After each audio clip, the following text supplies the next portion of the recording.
Então, pessoal, todos bem? Sejam todos novamente bem-vindos. Bom, hoje eu vou gravar um vídeo um pouco diferente. Tenho conversado com muita gente nesse final de ano, especialmente Natal, Ano Novo, planejamento para 2021.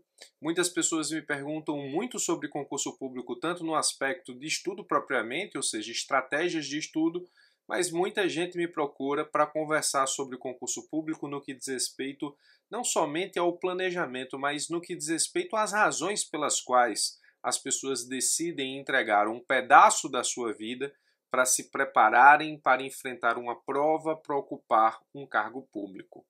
Eu converso com muita gente sobre isso, a maioria aqui me conhece, sabe que eu tenho mais de 10 anos de experiência preparando as pessoas para os concursos da advocacia pública e estudando também para os concursos da advocacia pública.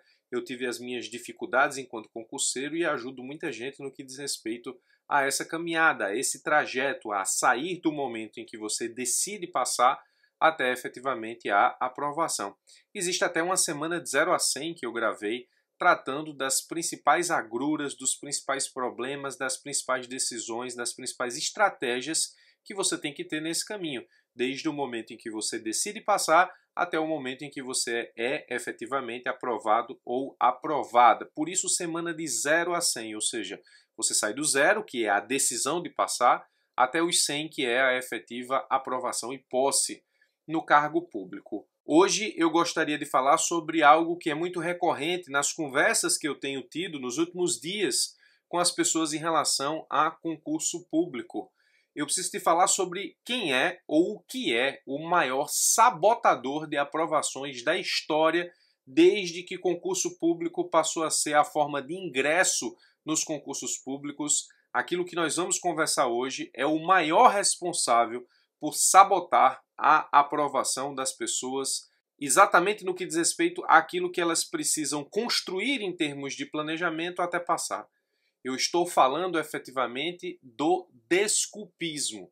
Nós vamos entender como isso funciona. Nós vamos entender como é a arte de dar desculpas aplicada ao concurso público. E aí você precisa avaliar se você é um desculpista por natureza. E você precisa avaliar o quanto isso tem prejudicado a sua preparação. Porque o desculpismo ele pode corroer a sua preparação ou ele pode fazer com que você simplesmente desista de passar em concurso público. Nós vamos analisar isso, mas antes eu preciso estabelecer alguns parâmetros, algumas diretrizes. Tudo que eu converso aqui no canal é baseado na minha experiência pessoal e na experiência das pessoas que eu acompanho, mas tudo é com base em parâmetros, em diretrizes. Acompanhe comigo o seguinte, vamos lá. Quem passa em concurso? Concurso passa quem sabe mais ou concurso passa quem sabe melhor? O que é que você acha? Se você pega alguém que é doutor em direito público e coloca para fazer concurso da advocacia pública, você acha que essa pessoa vai se dar bem ou mal na prova? Ou melhor, você acha que as chances que essa pessoa tem de se dar bem na prova são grandes ou pequenas? Na minha experiência, tanto pessoal quanto no que diz respeito à experiência que eu tenho carregando as pessoas para estudar para a prova, ou seja, acompanhando a evolução das pessoas, eu entendo que quem passa em concurso não é quem sabe mais, mas quem sabe melhor. E o que é saber melhor? Saber melhor é saber aquilo que vem ou que vai estar na tua prova, aquilo que vem sendo cobrado nas provas, aquilo que a banca costuma cobrar em termos de conteúdo. Saber melhor não é saber todo o edital, mas é saber aquilo que efetivamente vai fazer diferença na tua prova. Comungando da mesma ideia, você chega à conclusão de que não passa em concurso quem estuda, passa em concurso quem estuda para passar em concurso. As pessoas podem estudar o direito sobre várias perspectivas, a perspectiva da academia, a perspectiva do magistério, e passa em concurso não as pessoas que necessariamente têm essa perspectiva, passa em concurso as pessoas que têm a perspectiva de estudar para passar. O estudo para concurso é um estudo para passar, isso envolve estratégia. Então o concurso não premia quem sabe mais, concurso premia quem sabe melhor. Concurso não premia quem estuda efetivamente a ciência jurídica, concurso premia quem estuda a ciência jurídica na forma como ela vai ser cobrada na prova, quem estuda para passar, e isso envolve estratégia. Ora, mas se as coisas parecem ser tão simples, por que é difícil passar em concurso? Um dos principais, ou o principal sabotador de aprovações, aquilo que eu encontro em 100% das pessoas que eu conheci que não passaram, que desistiram do caminho, que efetivamente deixaram para lá a ideia de passar em concurso, foi a desculpa. O que eu encontrei em 100% das pessoas que eu conheci e não passaram foi o desculpismo. A capacidade que essas pessoas têm de se desculpar por não cumprir aquilo que precisam cumprir. Então, o fenômeno do desculpismo é algo que precisa ser avaliado para saber se você efetivamente está dentro do percentual de pessoas que se auto-sabotam ao inventar desculpas que podem efetivamente fazer com que a sua preparação seja altamente corroída em termos de embasamento ou até te tirem efetivamente da caminhada, do planejamento ou da execução contínua desse planejamento para passar.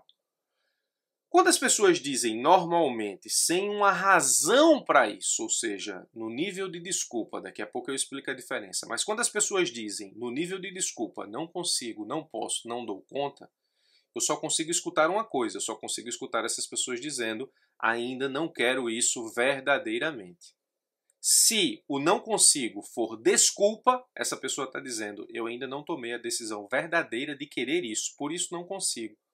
Não posso, mesma coisa, eu ainda não decidi verdadeiramente que quero isso, portanto eu não posso. Não dou conta, eu ainda não decidi verdadeiramente que quero isso, portanto não dou conta. É só o que eu consigo escutar. Tudo que efetivamente eu consigo escutar quando as pessoas dizem a nível de desculpa, não consigo, não posso, não dou conta, é eu ainda não quero isso de forma verdadeira. Professor, o que é querer isso de forma verdadeira? É simples, imagine que existe uma vitrine lá, existe um carro muito cobiçado, e uma pessoa diz assim, como eu gostaria de ter esse carro. Isso está no nível do querer. E outra pessoa olha para o mesmo carro, mas pensa diferente. Ela pensa, quanto eu preciso trabalhar para que esse carro seja meu? A primeira pessoa está no nível do querer. A segunda pessoa está no nível do querer verdadeiramente. Então, se eu quero algo simplesmente porque eu quero desfrutar do bônus desse algo, eu quero. Mas se eu quero algo entendendo que eu preciso efetivamente passar por um processo em que eu preciso entregar parcela da minha vida para que esse algo seja meu e somente aí eu possa usufruir do bônus que ele tem a me oferecer, eu quero isso verdadeiramente, porque eu entendo que vou precisar entregar parcela de vida para que esse algo seja verdadeiramente meu e para que somente aí eu possa desfrutar dos bônus, das vantagens advindas dessa conquista. A pessoa que está no nível de apenas querer o carro, ela vai acabar sendo condescendente, na grande maioria das vezes, com as faltas do percurso e pior, essas faltas vão servir como desculpa para que esse planejamento seja deixado de lado ou ele seja absolutamente todo corroído no caminho. A pessoa que está no nível do querer verdadeiramente, ela vai aprender com as faltas do percurso, ela vai aperfeiçoar a metodologia, afastando as faltas e, nesse caso, fazendo com que o seu planejamento se fortaleça a cada erro. São situações completamente diferentes, são mindsets completamente diferentes. É por isso que normalmente eu digo que as pessoas que estão mais propensas a estudar com qualidade para os concursos públicos são as pessoas que estão realmente insatisfeitas com a sua situação atual. A insatisfação em relação à situação atual não é revolta de vida, não. Eu apenas estou insatisfeito com o meu momento atual profissional. No momento em que eu estou insatisfeito com a minha vida profissional, isso vai servir de combustível para que eu possa alcançar novos objetivos, para que eu possa alçar novos voos, para que eu possa atingir novas metas. E essa insatisfação com a situação atual, ela serve basicamente como um bloqueio da desculpa, porque no momento em que eu invento uma desculpa, eu me lembro, opa, mas eu não estou nem um pouco satisfeito com o que eu tenho. Então, se eu inventar a desculpa, eu vou ter que aceitar a situação atual. Então, quanto mais propenso eu estiver em aceitar a situação atual, mais forte ficará a minha desculpa no que diz respeito a não cumprir o que eu tenho que cumprir para alcançar o que eu quero alcançar. Quanto mais insatisfeito com a situação atual e quanto menos propenso eu estiver em aceitar essa situação, mais as desculpas vão se tornar apenas faltas no caminho que eu preciso aperfeiçoar o planejamento para alcançar o que eu quero chegar. Agora, preciso fazer um adendo. Você já viu que o desculpismo ou as desculpas são os maiores sabotadores de aprovações. Por quê? No momento em que eu arrumo desculpa para não atingir os meus objetivos, essas desculpas corroem o planejamento, ou essas desculpas acabam com o planejamento e eu acabo desistindo de passar em prova, o que acontece com muita gente. Agora, eu preciso fazer um adendo para que você possa diferenciar na realidade de cada um o que é desculpa e o que é razão. Quando falo realidade de cada um, estou falando da sua realidade. Existem razões que te impedem de estudar. E o que é razão? Razão é um acontecimento que realmente te impede de estudar.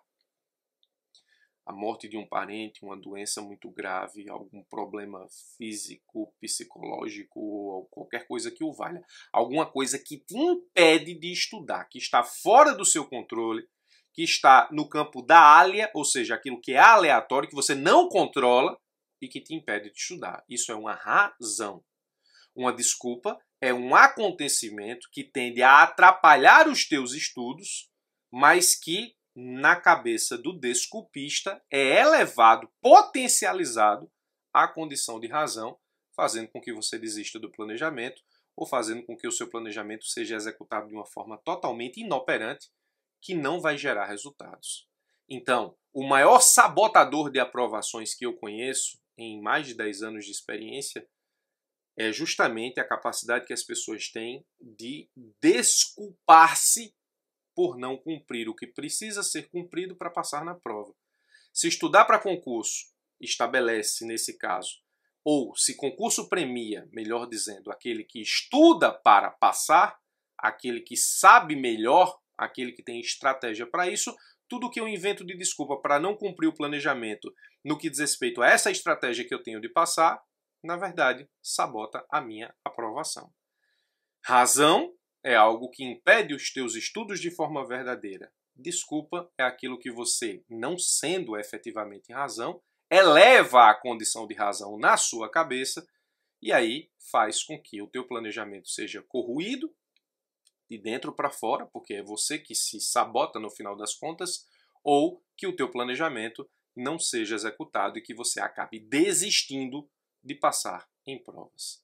Nesse final de ano, espero que essa reflexão faça sentido no seu planejamento, na sua preparação, e que você possa, na verdade, aprender com os erros do caminho, aperfeiçoar esses erros e, portanto, o seu planejamento e não utilizá-los apenas como desculpa para não estudar, para não se planejar, para não estudar da forma como você precisa para enfrentar as provas. Ou seja, que você possa efetivamente estudar para saber melhor e para, nesse caso, saber exatamente como se comportar nas provas para que você possa atingir sua aprovação. Como disse, espero que isso faça sentido para você. Forte abraço e até os nossos próximos encontros.